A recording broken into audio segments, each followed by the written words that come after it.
Oh, hi, I didn't see you come in. Let's talk about one of the most critical ones that was in the workshop. I tell you, gaining commitment without authority is so hard. And chances are, you're probably saying, Jarvis, it's so hard and that's why I don't do it. I'm going to give you some tips that we didn't get a chance to talk about in the class. Some things that are very important. Now, the first thing I'm going to ask you to do, and we didn't mention this so much, start with the end in mind. Jarvis, say more about starting with the end in mind.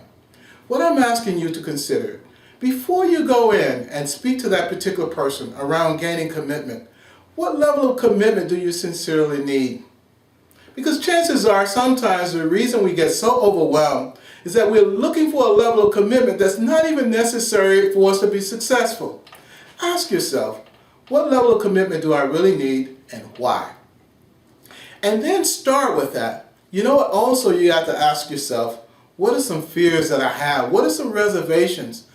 Remember we said you have to take yourself out back. Well, that's very important, particularly when it comes to gaining commitment.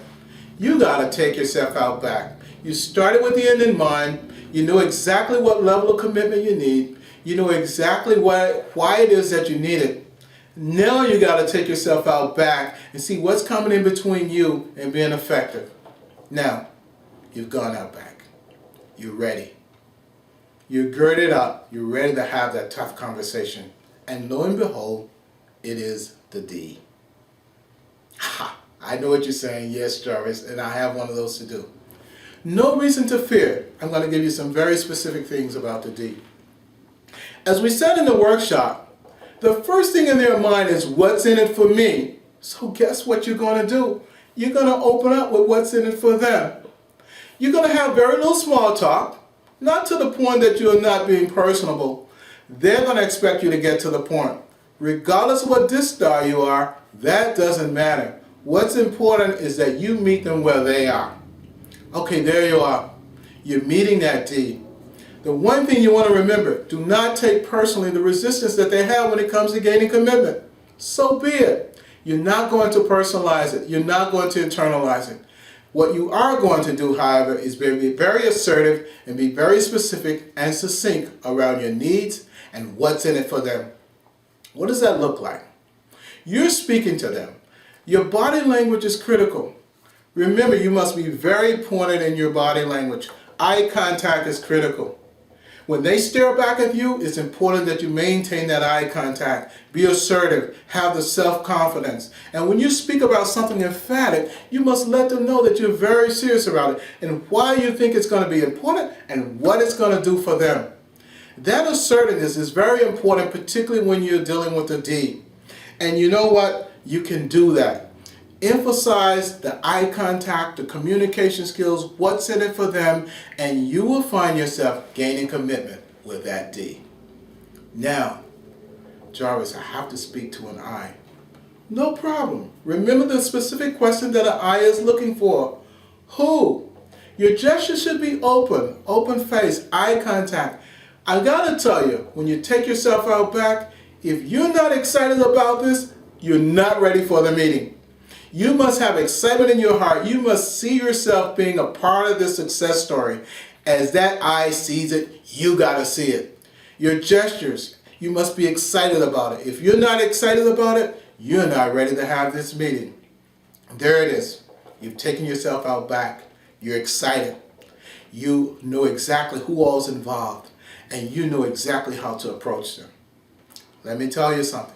When you go to speak to that eye, don't you go straight to that problem. You ask them about how things are going. The relationship is very important with the I. And you know what? I want to make sure that you realize that too. Your excitement, yet you focus in on the relationship while you're maintaining this. Now let's emphasize something else with the I. You must have determined how you're going to validate that the commitment they agree to is in place. In other words, you're not selling for any superficial yeses. And the only way that you can do that is to make sure before you go into that meeting how you're going to validate that you indeed have their involvement. Here it is, you've talked to the I. You've let them know who all's involved. You've let them know how critical and how important it would be for them to be on your team. Guess what? Look for opportunities for that I to sell the idea. And as they're selling the idea, remember they already have a network in place. It is your responsibility to tap into that, give them an opportunity to build upon it. And guess what? You will find yourself gaining commitment from that I. Here it is now. You have to speak to an S. You're saying, Jarvis, say more. What do I do when I'm speaking to an S? The next thing I want you to remember is slow down. Yes, you must be patient. Realize with this S, you may not be able to get the level of commitment that you would want to have. Do not be so focused on getting through this conversation that you gain commitment, that you fail to ask them about their family. Guess what? Even though they may not be very gregarious, and even though they may not appear on the surface, the relationship with their family is very important. So when you're gaining commitment, inquire about that, genuinely, not from a fictitious way. Because one of the worst things you can do with an S is play with their emotions. Be serious around your concern around their family. And as you explore that, remember the question, what do we say in the workshop? How? The S wants to know, how are they going to be impacted by this change? Guess what? You must be prepared to help them work through that. And when you give them the eye contact and they break it, be okay with that. You know what? You must also be looking for nonverbal clues, whether or not they're really buying into this. What opportunities are they seeing that's more of a risk than a gain? And when you pick up on those nonverbals, slow down, probe, inquire what might be some reservations that they have around giving you the level of commitment that you need.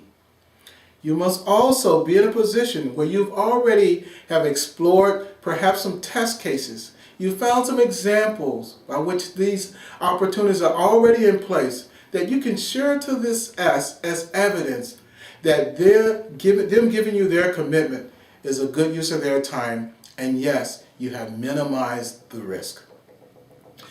Now you have to go speak to the C. Jarvis, say more about speaking to that C. Well, if you thought you had to slow down for the S, guess what? You really must have a lot of patience to focus in on this C. I want to emphasize though, this C has done a lot of work and they have a lot of data and a lot of information. Don't misinterpret the fact that they may not be as engaged in this conversation, that intellectually they are not engaged. They very much so are. The question is, will you slow it down enough to be specific around that why you need them to be engaged and be a part of this commitment? Well, let's explore that. Yes, C's want data. They don't just want any data. They want data that's very meaningful, that will allow them to validate, measure, and know that they are making a good use of their time. So when it comes to gaining commitment, leave your theories at home and bring your facts to the C. And when you bring those facts, be in a position to already share them with them so they have had a chance to process that. And as they process that, you'll find yourself having a very meaningful conversation with the C's. As we mentioned with the S, don't necessarily expect to have a final answer or a final agreement at that first meeting. That's okay. They may need more time to ponder and explore it. That's no problem. What this does mean to you though, if you need to have their commitment on one day, you need to make sure that you have these meetings several days prior to give yourself the wiggle room that you need in order to close the deal. When you have this C on board and you've been very specific around the why, and you've been very specific around providing the data that's not theoretically entrenched, now you're in a position to have a C on board with you, gain their commitment. These are tips that perhaps we didn't discuss at this level in the workshop. You can gain commitment with your D, I, S, and C by applying these skills. Go out there and make a difference and gain commitment. You don't need authority. You just need to apply these skills.